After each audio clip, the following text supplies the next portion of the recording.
Show, show, show, show, show, show, show, show, show, show, show, show, show, show, show. Hola, ¿qué tal a todos? Bienvenidos. Este es el show de superhábitos.com. Y decime, ¿vos también te estás poniendo las pilas para organizarte y potenciar tu productividad antes de que acabe el año? Nos consta que muchísimas personas de nuestra comunidad lo están haciendo porque seguimos recibiendo un montón de preguntas acerca de este tema a través del email y de Instagram. Así que decidimos hacer otro episodio más de preguntas y respuestas para despejar las dudas más frecuentes sobre este tema. Todavía estás a tiempo de ponerte al día con tus metas anuales, así que si querés saber más sobre trucos para organizarte mejor, este episodio es para vos. Este es el show de Super Hábitos, un podcast en el que cada semana compartimos las herramientas, hábitos y estrategias que hacen que iniciar un negocio sea simple, para que puedas vivir de lo que te gusta y disfrutar más a tu familia, diseñar una de genial y tener un impacto positivo en la vida de otras personas. Mi nombre es Santiago Salom, voy a ser su anfitrión y quiero darte la bienvenida al episodio número 373.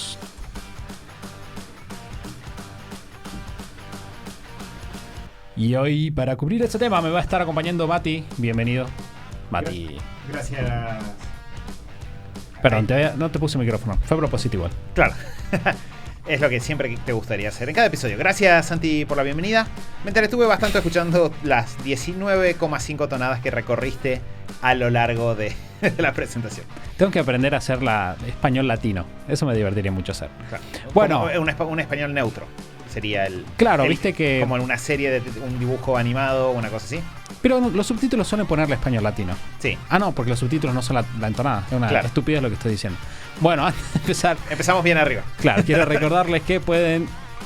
si quieren dejar los comentarios, pueden buscarnos en YouTube. Ahí tenemos una sección de comentarios, los respondemos y los leemos.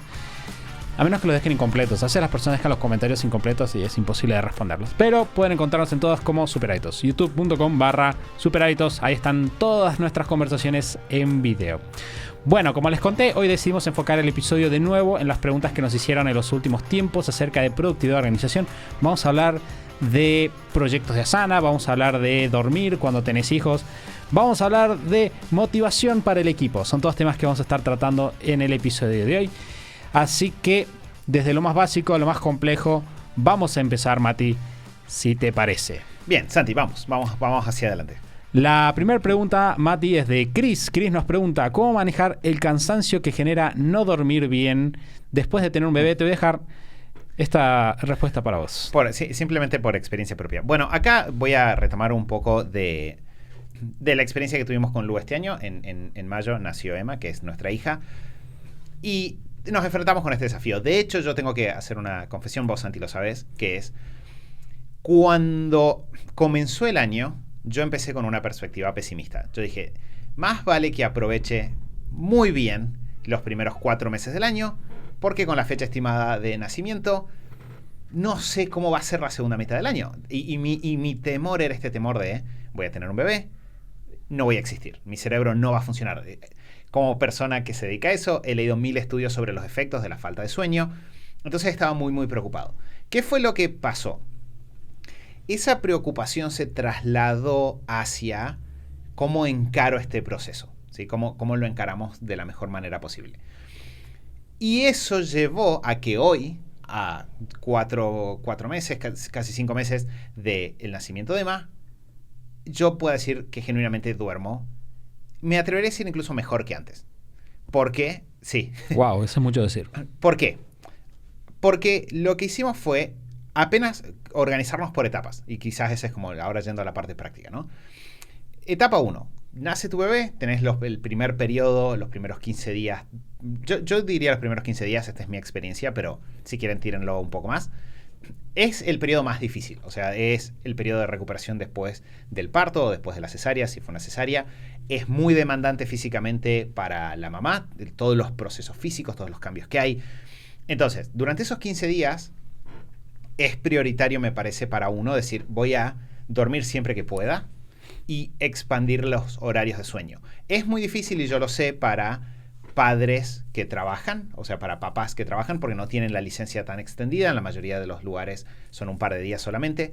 Entonces, para mí en ese momento lo que es importante es entender cuál es la prioridad. Y tu prioridad es físicamente mantenerte bien para poder enfrentar el desafío número uno y prioridad número uno que tenés, que es que acaba de nacer tu hijo. Lo que está implícito de lo que vos estás diciendo es que te permitís, por ejemplo, dormir hasta más tarde para estar descansado, por más de que no seas tan productivo en otras áreas. Claro, lo que hicimos con Lu fue analizar cuántas horas de la noche estábamos despiertos por Emma y sumar eso al horario de sueño normal. Entonces, si yo normalmente me iba a dormir a las 10 de la noche y me levantaba a las 6 y detecto que con Emma estoy despierto 3 horas durante la noche, lo que hago es, trato de, no sé, por ejemplo, bajo 1 hora y media a la hora de acostarme, subo 1 hora y media a la hora de despertarme.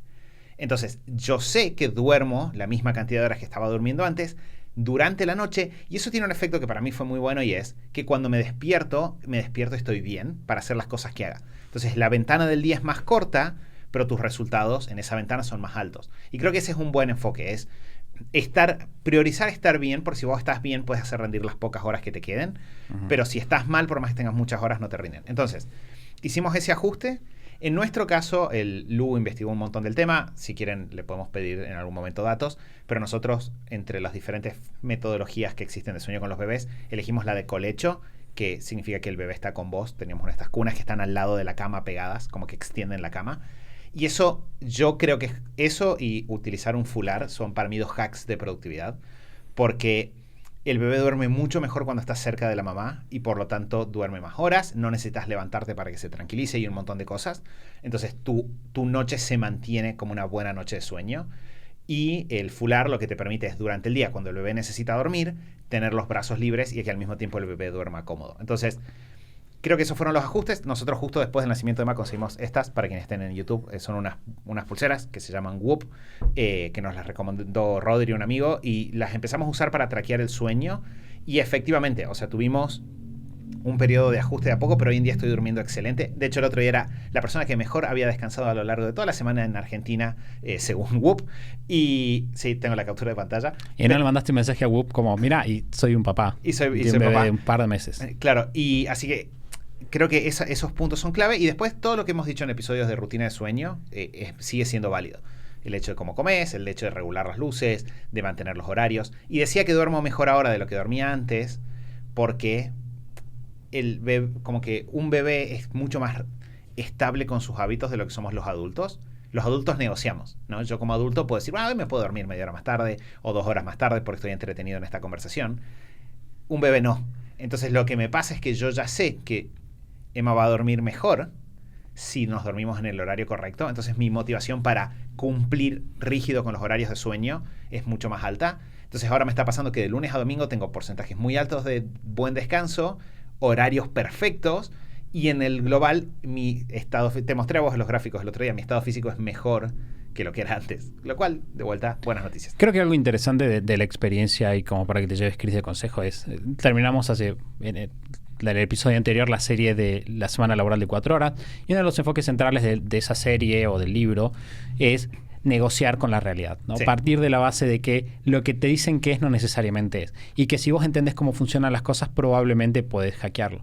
Y de vuelta, yo no tengo hijos todavía, quizás me entere de algo entre que grabamos y esto salga en vivo, no sé, que espero que no, pero puede pasar.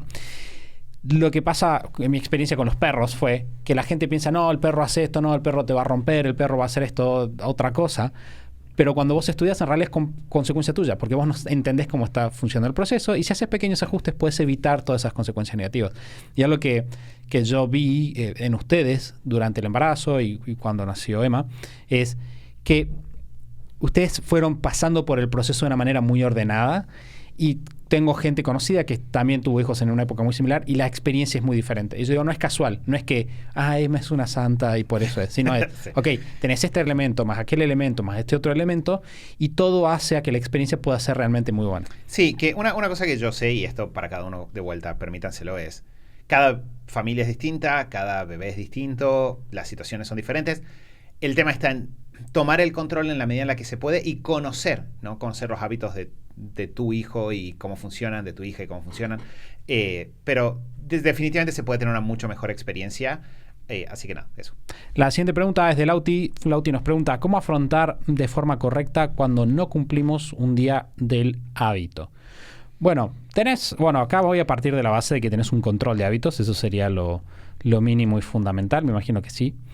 Para todos los que no tengan un control de hábitos, el control de hábitos es el hábito número 1, que salió de hecho en nuestro top 10 de hábitos el otro día. Si quieren saber más del control de hábitos, pueden buscar en el episodio número... Ahí les digo... Mientras Santi muy concienzudamente está Ahí buscando está, la 114, respuesta. Ahí perfecto. Es el episodio 114, pueden buscarlo, se llama ¿Qué hábito desarrollar primero? Entonces, tenemos eso. Ahora, si vos fallás un día con un hábito, no es un gran problema. Bien, no es grave, no es que porque fallaste un día vas a perder el hábito. Lo que sí querés hacer siempre, y ahora te dejo lugar, Mati, porque ya sé que tenés tus ideas ahí dando vueltas, es siempre que fallas con un hábito, al momento de hacer el control de hábitos está bueno detenerse un segundo y preguntarse por qué fallé ese hábito, qué pasó, qué hubo ahí que hizo que yo no cumpla el hábito. Si sucede más de una vez, está bueno retomar esas causas para pensar protocolos al respecto. Sí, creo que esto que está diciendo Santi es lo central. No se trata de flagelarnos y de golpearnos como, no, qué mal esto que hice con mi hábito. Es bastante más simple. Lo que tenemos que hacer es detectar por qué pasó y pensar qué cambio vamos a implementar para que no nos vuelva a pasar. A menos, obviamente, que el motivo de incumplimiento sea atendible. No sé, de vuelta retomando lo de recién. Nació mi hijo, la semana siguiente no hice las cosas y bueno, quizás no importa, porque si todas las veces que nazca alguien me tomo la semana, estoy bien, no pasa nada. Entonces, si es un tema que se puede repetir y que pondría en riesgo el cumplimiento del hábito a futuro, pensamos qué cambio hacer. Creo que ese es el gran tema. Darte cuenta, que fue lo que dijo Santi del Control, y pensar qué vas a hacer para que no pase a futuro. La siguiente pregunta no me dice... ok. Bella. Es Bella. Sí, Bella, perdón.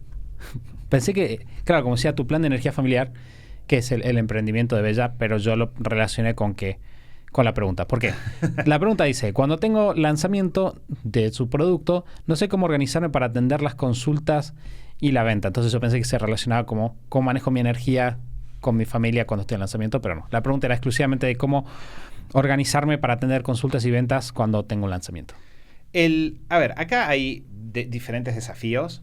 Parte número 1, creo que depende mucho de... Cuando decimos lanzamientos, que es como una palabra que hoy en día se escucha cada vez más, estamos hablando básicamente de un proceso de ventas, ¿no? Yo estoy abriendo los cupos de mi programa, estoy recibiendo pacientes si soy médico, estoy trabajando en, no sé, presentar un nuevo libro que hice, cualquier cosa. Si es poner un producto ahí afuera y durante un tiempo realizar una campaña de ventas de ese producto. Entonces, ¿qué es lo que pasa? Hay diferentes formas en las cuales eso se puede hacer, ¿no? Yo puedo tener días donde hago actividades en vivo, puedo tener días durante los cuales mando muchos correos, puedo tener mucho movimiento en una cuenta de redes sociales, incluso podría tener un evento físico, ¿no? Podría tener una serie de charlas o cosas que sucedan en mi local físico. Entonces, en el caso de Bella, que lo conocemos, Bella sé que tiene el desafío que está emprendiendo a la par de su trabajo y que en ciertos momentos abre los cupos porque en general, porque lo que hace es muy interesante. La cuenta de Instagram es tu plan de energía familiar. Si ustedes lo buscan, es un tema muy interesante que a muchísimas personas le toca, que es cómo ahorrar dinero en su factura eléctrica. Entonces, Bella tiene mucho trabajo. Y cuando abre la posibilidad de que alguien se quiere sumar, muchas personas empiezan a contactarla. Entonces, en el caso de Bella, mucho de ese contacto se da a través de WhatsApp. ¿Qué es lo que creo que se aplica de forma general en este tipo de situaciones? Primero tenemos que analizar cuáles son los límites de nuestras posibilidades. Si yo estoy trabajando, no voy a poder de repente estar todo el día contestando. Tengo que poner algunos límites para las respuestas. Entonces, primero pensamos cuáles son los límites, qué es lo que yo como mínimo tengo que respetar. Segundo, reviso cuál es el flujo de conversaciones con las personas y cuáles van a ser los días clave en los que voy a tener que responder esas conversaciones. Con esos dos datos, primero, lo que me recontratrabé. Lo que hago, en primer lugar, es transmito con claridad las pautas a las personas que se van sumando al proceso. Entonces yo digo, mándame tu pregunta, las vamos a responder todos los días a la noche, en un vivo, las vamos a responder de tal hora a tal hora, las voy a ir retomando en el orden en el cual van llegando. Nosotros hacemos mucho eso cuando tenemos mucho volumen, aclaramos, vamos a responder en el orden de llegada de las cosas. Entonces, estamos todos de acuerdo en que si tardo en responder es porque otras personas llegaron primero, por ejemplo. Entonces, comunico con mucha claridad de qué forma voy a responder. Y lo segundo que yo creo que es saludable hacer en este tipo de situaciones es, durante esa semana, que encima te representa un alto nivel de ingresos económicos, yo lo que haría es poner el foco en todo lo que no sean esas conversaciones y no sean tareas esenciales de esos días, sacarlo. ¿Eso qué quiere decir?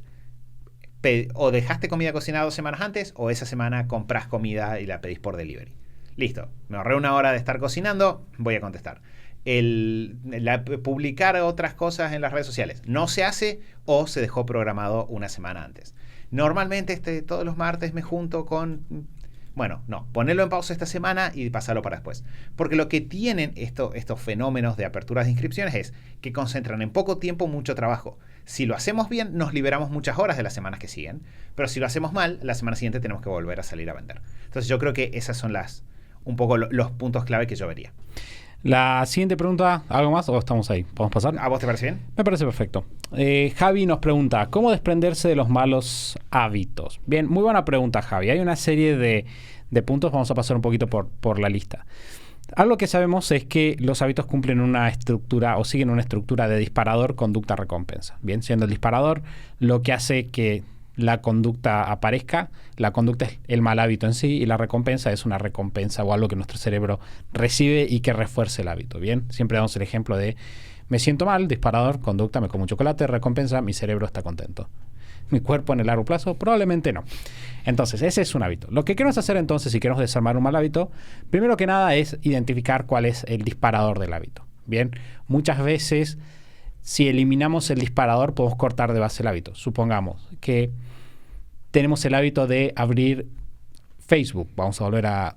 porque me viene el pelo, me viene como anillo al dedo el ejemplo. Tenemos el hábito de abrir Facebook y distraernos en Facebook. Bueno, quizás si el disparador y la conducta es navegar por Facebook, yo puedo eliminar el disparador bloqueando la entrada a Facebook. Justamente pongo una aplicación que haga que Facebook no se vea, o pongo, por ejemplo, el Newsfeed Eradicator que hace que yo no pueda ver las imágenes. Entonces, ahí lo que hice fue bloquear el disparador y se fue el mal hábito. Quizás tomo alcohol cuando me junto con personas. Bueno, puedo no juntarme con estas personas. Eso solucionaría quizás de base el hábito. Lo segundo que podemos hacer es tener un buen motivo racional por el cual, o tener muy presente cuál es el motivo racional por el cual no queremos hacer este hábito. Bien, van a haber momentos en los que quizás los hábitos son automáticos, pero pasado, así como con las emociones tenemos la emoción durante unos segundos y después en nuestra cabeza haciendo lío con eso, con los hábitos es igual. Tenemos el hábito, pero pasado un segundo ya podemos llegar a ser conscientes de lo que está pasando y ahí nos puede servir decir, ok, ¿por qué esto no está bueno? ¿Cuál es el motivo por el cual este mal hábito o la historia que me estoy contando sobre este mal hábito no es cierta? Por ejemplo, llego a casa y tengo que entrenar y tengo el mal hábito de sentarme a ver Netflix. Que Netflix no es malo en sí, pero en el contexto lo es. Y yo digo, bueno, ok, me senté rápidamente, sin pensarlo. Me senté y me di cuenta que prendí la tele. Pero ahí en el momento voy a pensar, ¿por qué estoy viendo Netflix? Bueno, quiero tener presente ahí por qué no tendría que estar haciendo. Y tiene que ser un buen motivo. Otra cosa que podemos ver es ponernos o hacernos responsables con alguien. Bien, nosotros hacíamos con Mati, tenemos un grupo, ¿te acordás? Sí. De WhatsApp con un chico que se quería levantar temprano. Entonces, él estaba obligado a, cuando se levantaba, mandarnos una foto de que se había levantado y nosotros le poníamos una consecuencia a no hacerlo. Sí. Bueno, otra muy buena práctica que de hecho creo que es parte de estas que venís diciendo, Santi, es el utilizar... Cuando se habla de mindfulness estamos hablando de esto de estar presente o ver cómo te sentís o ver qué te está pasando. Hay algunos estudios que apuntan a que la forma más efectiva de romper con un mal hábito es en el momento en el cual estás realizando la conducta, realmente estar presente y analizar cómo te sentís, ¿no? Cómo te sentís con eso que estás haciendo. Y en general, los malos hábitos no nos gustan o hablan de un lado de nosotros que la verdad es que no queremos fomentar, que queremos cortar.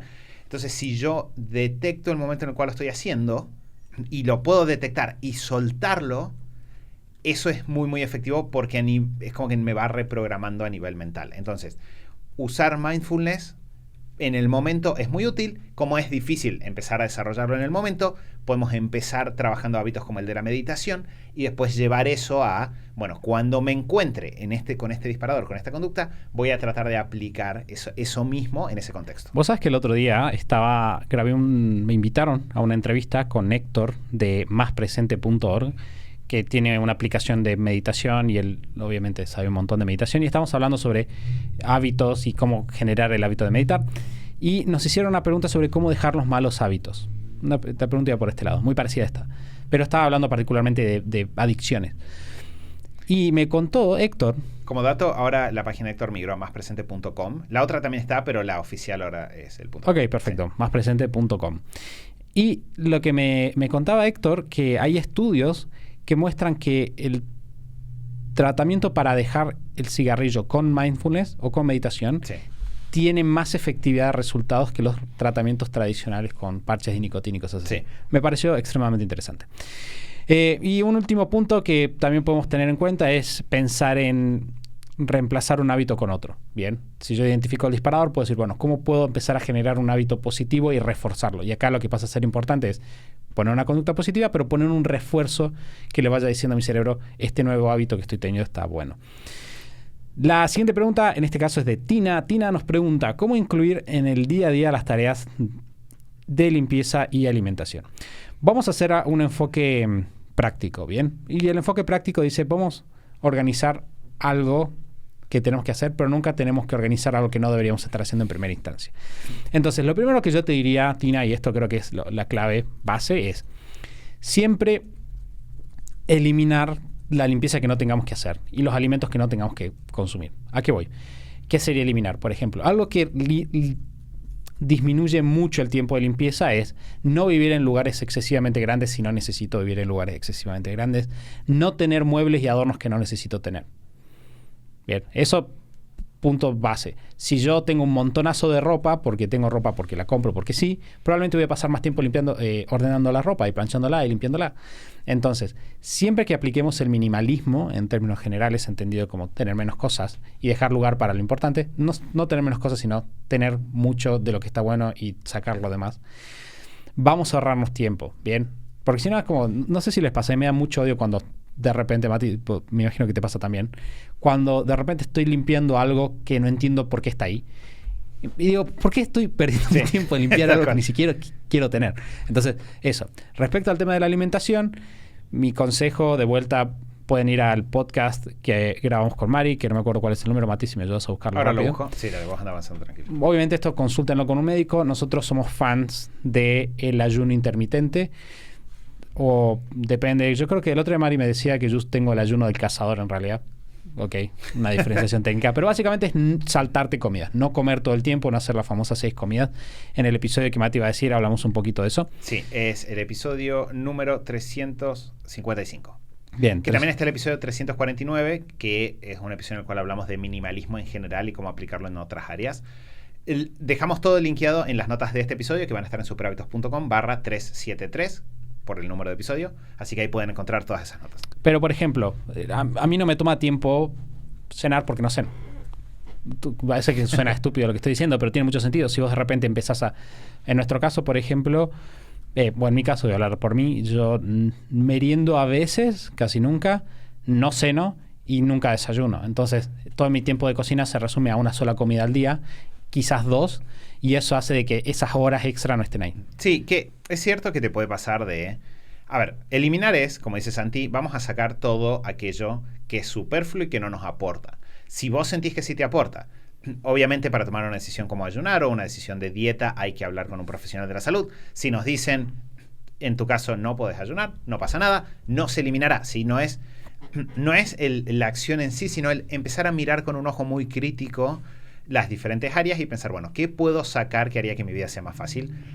Otro consejo que un poco conecta con esto que Santi está diciendo es, una de las cosas que a veces podemos eliminar es complicaciones innecesarias. Entonces, de repente, por ejemplo, al sistematizar qué cosas comemos, al comer siempre cosas parecidas, ya podemos tener todos los instrumentos, podemos hacer las compras de repente más rápido porque no tengo que pensar cada vez que las hago que estoy por comprar. Lo mismo pasa, el otro día estuvimos en una clase muy divertida en el programa que estamos haciendo con Mercado Libre para emprendimientos sustentables, donde alguien preguntó algo parecido y nos pusimos a hablar del tema de planchar. Y planchar la ropa, no sé si se dice planchar en todos los países igual, pero esto de pasar algo caliente para que la ropa esté lisa, ¿no? Entonces, esa acción, nosotros dijimos, bueno, quizás hay algunas prendas para las cuales no lo haces y te ahorras ese tiempo. Si no te importa, no lo haces. Y de repente todo el mundo empezó a confesar, o varias personas empezaron a confesar, en realidad yo no plancho mi ropa y soy más feliz gracias a que no lo hago. Entonces, eliminar es la parte número 1, porque no hay nada que vayamos a optimizar que vaya a ayudarnos con eliminar. Parte número 2, como dijimos, va a ser tratar de sistematizar, entender cuáles son las diferentes acciones que realizamos, hacer una lista, sería en el caso de nuestra casa, y qué pasos implican, y empezar a ver esa lista y preguntarnos si hay algún paso chiquito que se puede eliminar de vuelta, y si hay algo que se puede automatizar. No, a veces comprar una máquina, no sé, paso mucho tiempo rallando zanahorias. Bueno, quizás una multiprocesadora resolvería tu problema. Paso mucho tiempo levantando el polvo en mi casa. Quizás una aspiradora te resolvería ese problema. Y ahí usen mucho el tema del valor hora. ¿Cuánto vale su hora y cuánto tiempo ahorrarían haciendo esa compra? Crucen los dos datos y ahí uno empieza a ver muchas compras de la casa como inversiones. Claro, después de que estoy pensando, puedes tener una aspiradora robot que te ahorre un montón de tiempo. Exacto. Simplemente poniéndolas, no son tan caras.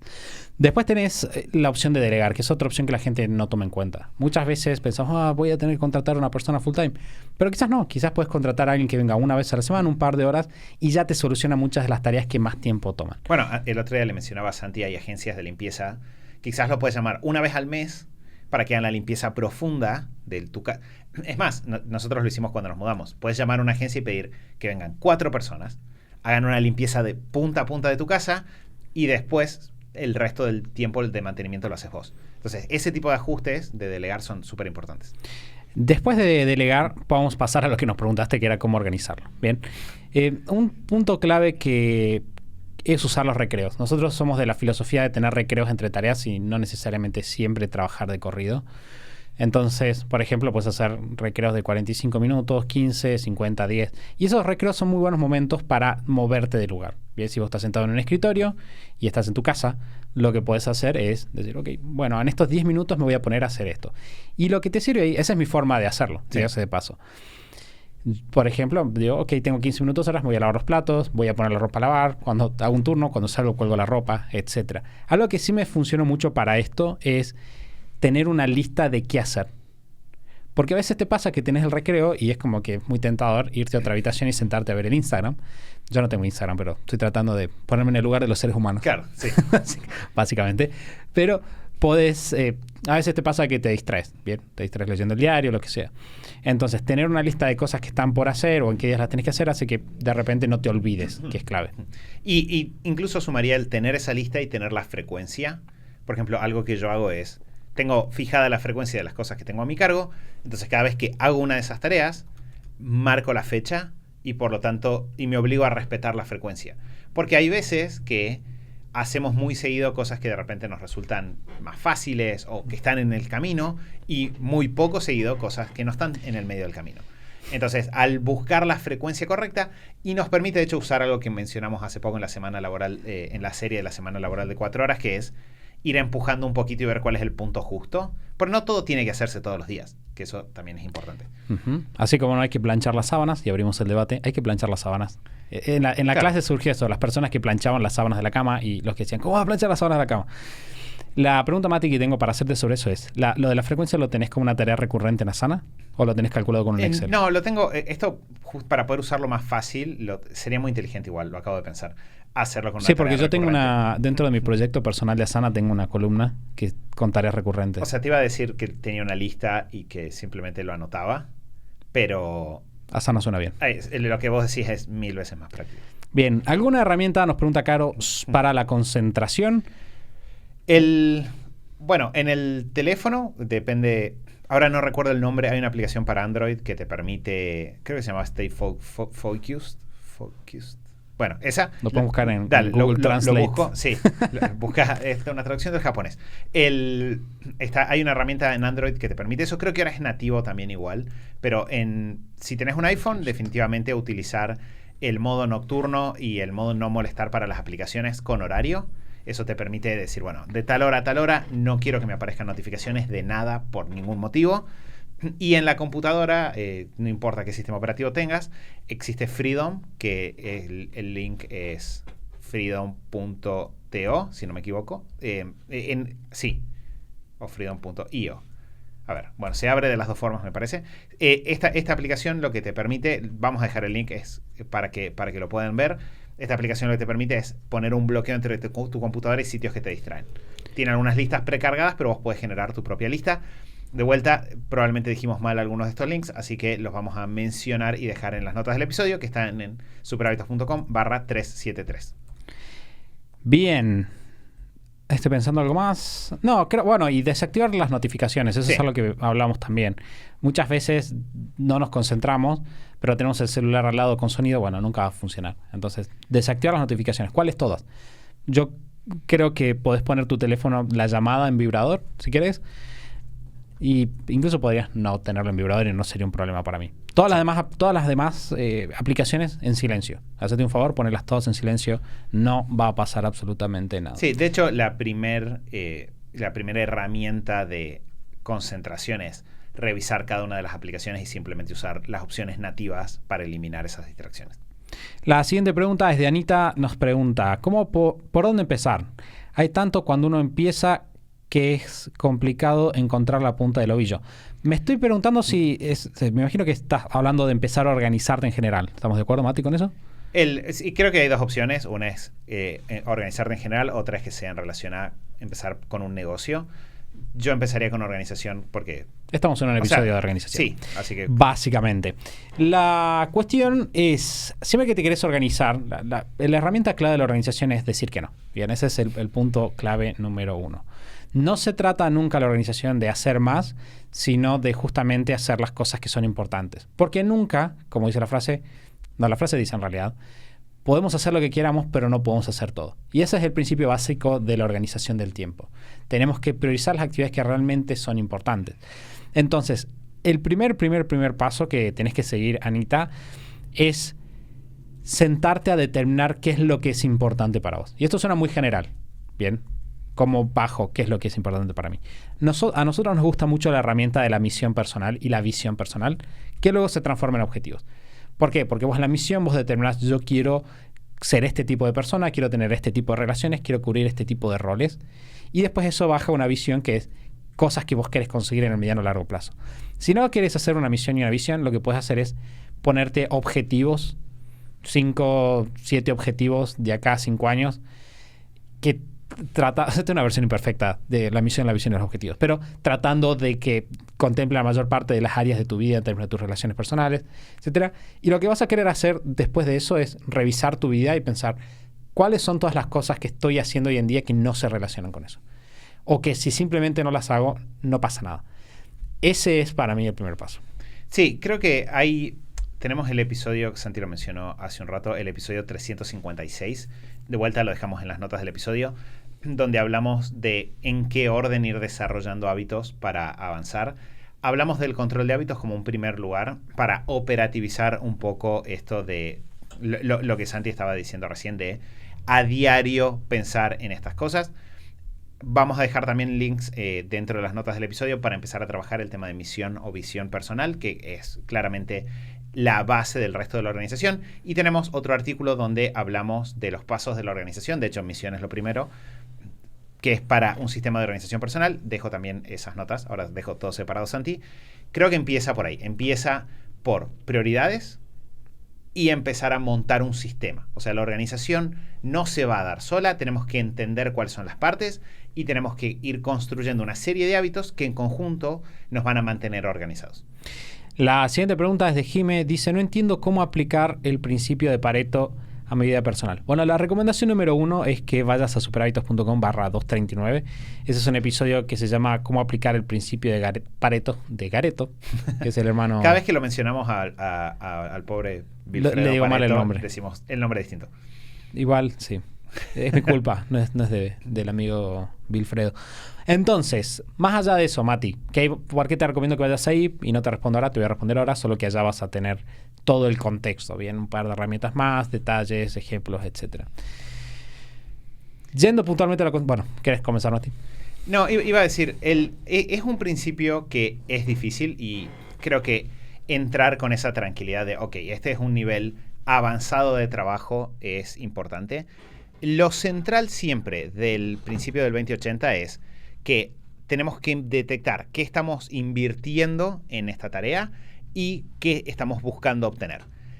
A partir de eso yo lo que digo es, bueno, de todas las tareas que hago para invertir un mismo resultado, ¿cuáles son las que me producen un mayor porcentaje o un mayor volumen de ese resultado? Lo llevemos a la vida personal para que sea práctico. Entonces, dentro de mi vida personal hay muchas cosas que puedo querer lograr. Por ejemplo, puedo querer ponerme en forma.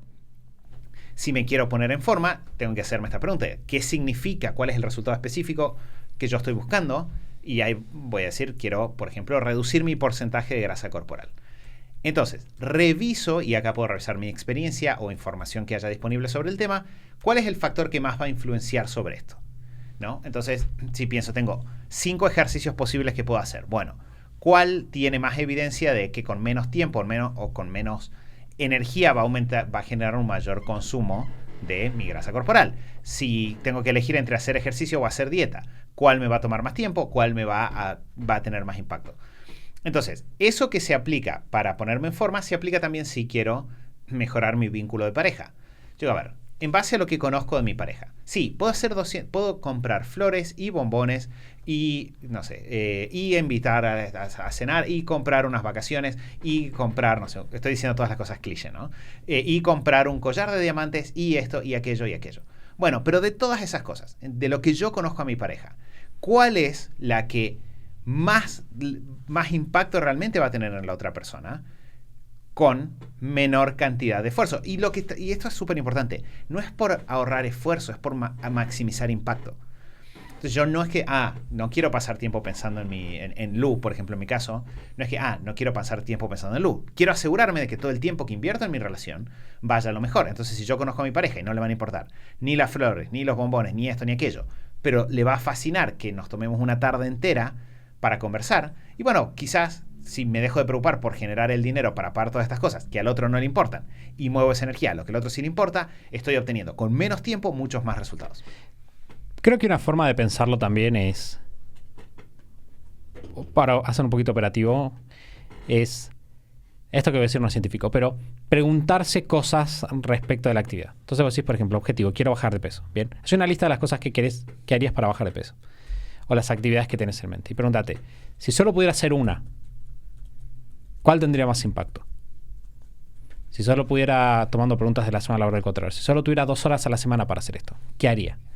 Entonces, ese tipo de preguntas te tienen que ubicar en el camino de lo que probablemente tiene más impacto. Para algunas cosas no hay un 20-80 científico. Por ejemplo, en el términos de estado físico, no es que hay una regla de se sabe que X porcentajes, bueno, probablemente sí, pero la mayor parte de la gente no lo maneja. Sin embargo, se conoce que en términos de bajar peso, lo que más influencia tiene es la dieta, mucho más que el ejercicio.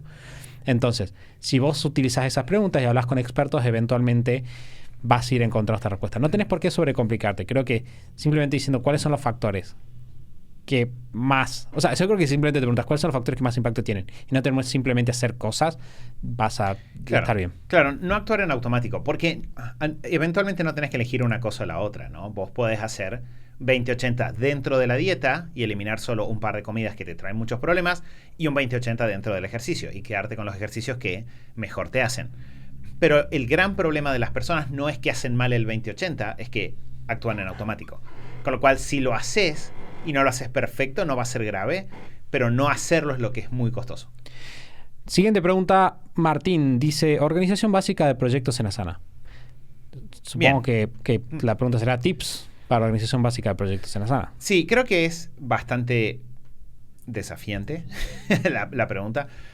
La forma en la que nosotros lo tenemos organizado, que es lo que creo que es más fácil de responder, es tener diferencia. Primero, en no entrar a Asana a acomodar tu vida, sino acomodar tu vida en papel y de ahí pasarla a Asana. ¿A qué me refiero? Si vos no entendés qué proyectos trabajás, si vos no entendés cuáles son las diferentes partes de tu negocio y entras a Asana a armar y ver cómo queda, probablemente te vas a hacer un lío. nosotros hicimos primero un mapa de procesos. Entonces anotamos cuáles son todas las cosas que se hacen hoy en día. Bueno, cuáles son y de hecho ahí entró esta diferenciación que hicieron Santi y Lu, que si querés explicar a vos, Santi, de procesos y proyectos o procesos e iniciativas. Bueno, claro, porque lo que no queremos hacer, o sea, la clave de organizar los proyectos en realidad es que no se multipliquen a un punto que no sean manejables, que encontremos rápidamente dónde están las cosas que queremos encontrar y que de vuelta haya una buena correspondencia entre las tareas y lo que estamos estructurando dentro de Asana. Y todo eso de vuelta, como dice Mati, se hace fuera.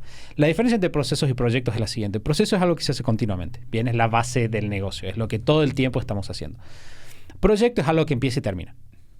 Bien, algo que yo digo, voy a hacer el onboarding de un cliente. Ok, ese es un proyecto. Responder consultas de interesados, eso es un proceso, porque lo voy a hacer todo el tiempo.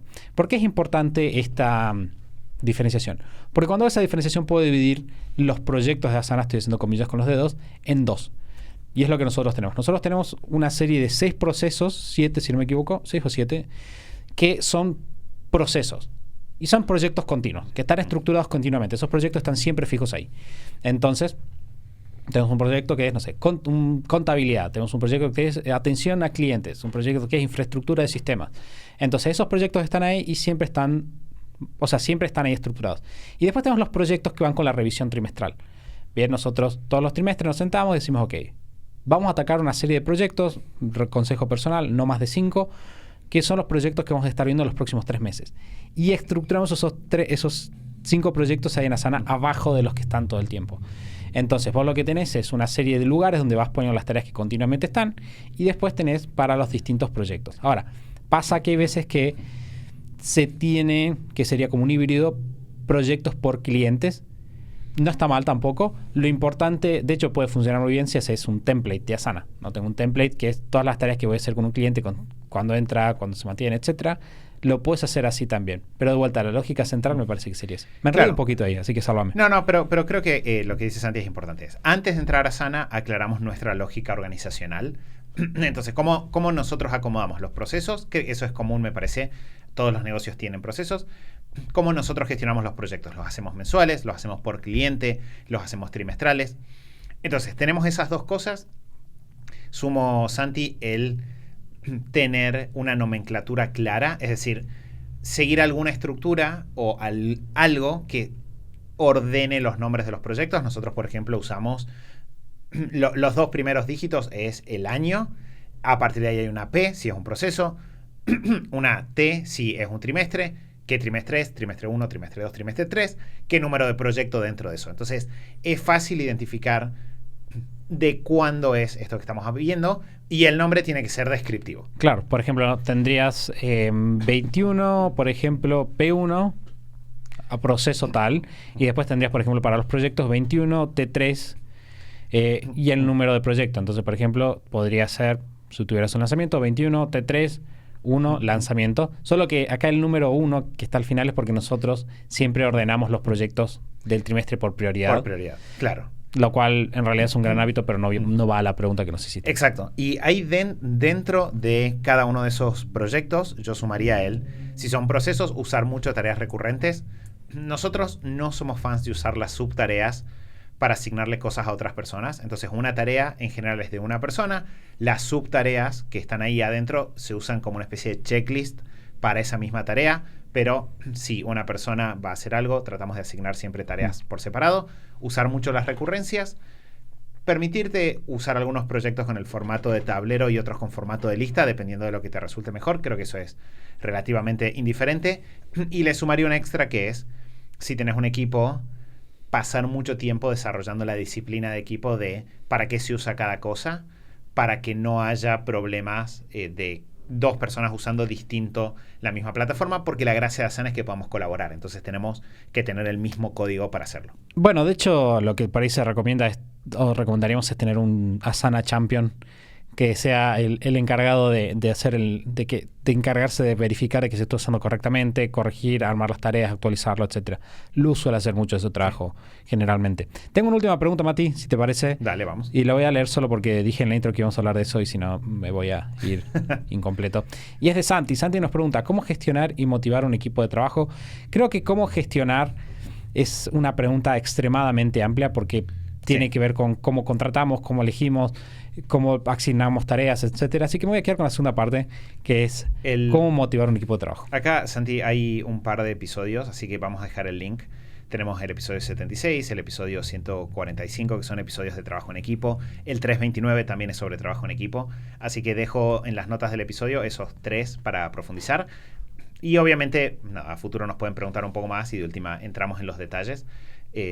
Creo que para lo que dijimos recién del proyecto de Asana ya es una buena respuesta a la hora de empezar a pensarlo. Y también, esto se me pasó Santi recién, pero tenemos dentro de Instagram hay unas historias fijadas sobre Asana donde lo explica cómo usarlo y cómo empezar a entrar, que también pueden ser súper útiles. Ahora, yendo a lo que decías vos de cómo motivar al equipo, ¿querés arrancar? ¿Tenés algo pensado? Justo el otro día en INMT estuvimos trabajando un poco esto y para mí la respuesta fue: tenés que pensar a tu equipo como un grupo de clientes. Creo que esta es la forma más fácil, porque es como que en el mundo emprendedor uno está muy acostumbrado a pensar al cliente al centro de todo, ¿no? Paso tiempo, y si uno le dice a alguien, tenés que escuchar a tus clientes, claro, obvio que tengo que escuchar a mis clientes, y tenés que tener una gran oferta, sí, claro que tengo que, y tenés que entender por qué te elige a vos, sí, es verdad. Pero de repente entramos a pensar en el equipo y de repente y todos esos principios que en realidad son de interacción humana antes de ser principios de negocios desaparecen. Entonces, la pregunta es ¿cómo motivamos a un equipo? Y la respuesta es, parte 1, ¿para qué los querés motivar? ¿No? ¿Cuál es tu objetivo? ¿Querés motivarlos para que, no sé, el otro día hablaba con una persona que me decía, me gustaría que las personas que entran a mi equipo se queden muchos años? Bueno, ahí tenemos un objetivo. Me gustaría que las personas que entran, no sé, aprendan más rápido las cosas. Bien, ahí tenemos otro objetivo. Entonces, pensamos nuestro objetivo y de ahí volvemos y decimos, bueno, de la misma forma que yo empiezo mi negocio, mi objetivo es vender mis productos, pero primero vuelvo y me pongo a escuchar a la persona. Lo que hago es, me pongo a escuchar a estas personas que se sumaron a mi equipo, obviamente tratando de hacer el mejor proceso de selección posible y todo eso, pero me pongo a escuchar a esas personas y entender qué mueve a cada uno. Porque por más que nos interesen los mismos temas, por más que quizás estemos unidos en alguna misión de que queremos ir hacia ahí, cada uno tiene cosas que lo mueven, por su personalidad, por su historia personal.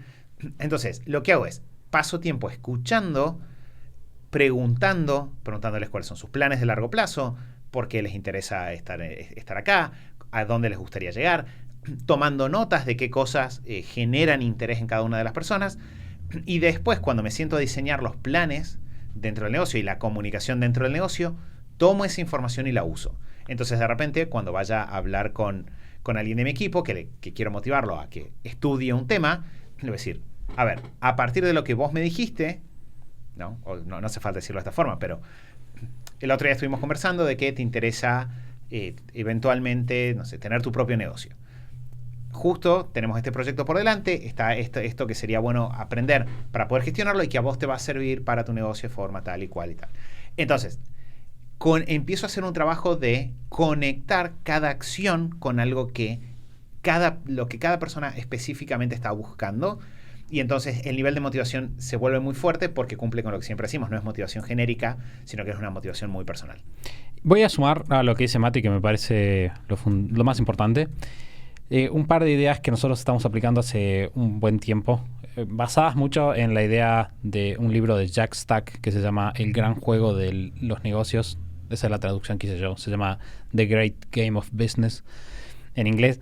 Y básicamente el libro aboga mucho por educar a las personas y darle una participación. De hecho, en realidad a Jack Stack se lo conoce más por la idea de dar participación a los empleados. Pero una parte clave de los conceptos del libro es que las personas, para hacer un buen trabajo, tienen que entender cómo lo que ellos hacen conecta con el resultado final. Y nuestra experiencia es que como dueños de negocio tendemos a sobreestimar cuánto las personas entienden sobre su rol dentro de lo que estamos haciendo. De hecho, nosotros lo que empezamos a hacer es invitar a las personas del equipo a reuniones donde hablamos de la estrategia general y hablamos de todas las áreas y damos un resumen de las métricas de todas las áreas. Entonces, todos entienden por qué, si estamos haciendo esto, influye en marketing, va a influir en el soporte y cómo el proyecto de ventas va a influenciar en otra cosa. Y muchas veces los chicos se sorprenden. De hecho, a medida que va pasando el tiempo nos piden mucho, nos piden como, quiero saber más de en qué están en otras áreas, quiero saber más de cómo esto. Y de repente empiezan a darse una serie de fenómenos que en las empresas son bastante raros, porque de repente alguien dice, no quiero hacer eso porque sé que estoy perjudicando a tal otra área, que sería un problema. Ok, podemos traer leads más baratos, pero después el soporte va a ser peor, entonces eso no está bueno. Ese, de vuelta, entender cómo su pequeña tarea influye en el resultado final del negocio es una gran herramienta que está subaprovechada. Sí, y dos cosas. Una, en realidad es una sola cosa, porque todas sale de lo mismo. Hicimos la serie sobre el libro de los 7 hábitos de las personas altamente efectivas. Yo creo que si alguien quiere trabajar liderazgo y ser un buen líder de un equipo de trabajo, sin lugar a dudas ese es el libro por el cual empezar. Porque va a implicar empezar a trabajar por lo personal, pero toda la segunda parte del libro, los hábitos 4, 5 y 6, son los hábitos interpersonales. Y de hecho, lo que se habla ahí de acuerdos, lo que se habla ahí de escucha, lo que se habla ahí de pensar en ganar, son los pilares de construir un equipo efectivo. Entonces, están los episodios específicos de esos 3 hábitos, los dejamos linkeados en las notas del episodio. De vuelta, va a ser superhábitos.com/373. Bueno, Mati, hemos llegado al final de nuestro episodio de preguntas y respuestas. ¿Estás contento? ¿Estás satisfecho? Sí, tengo el problema de que de cada uno de estos temas podríamos hacer un episodio. Sí. De hecho, por eso hay un episodio por cada uno de esos temas. Bueno, muchas gracias a todos por habernos acompañado. Estuvimos tratando de responder de la mejor manera, responderles. Estuvimos intentando usar todas las letras en cada palabra, pero no siempre sale. No sale. ¿Sabes que el otro día encontré una persona que había compartido un episodio nuestro en un foro? Y estaban todos los comentarios abajo. Y uno de los comentarios era una persona que decía, entré a ver tu link, pero soy una persona de la radio y hay cosas con las que no puedo. Que me quedé pensando, ¿con qué es lo que no podés? O sea, sé que hay muchas cosas que hago mal. Quiero saber cuál es la que dijo, esto ofende mi integridad como persona de los medios. No puedo, sí. Es interesante. Sí, siempre estamos atentos a mejorar, trataremos de seguirlo haciendo. Pero cada tanto pasa. Exactamente. Perdón, personas de la radio. Perdón, personas que saben de esto que estamos haciendo. Bueno, muchas gracias a todos ustedes por habernos soportado en este episodio y acompañarnos siempre.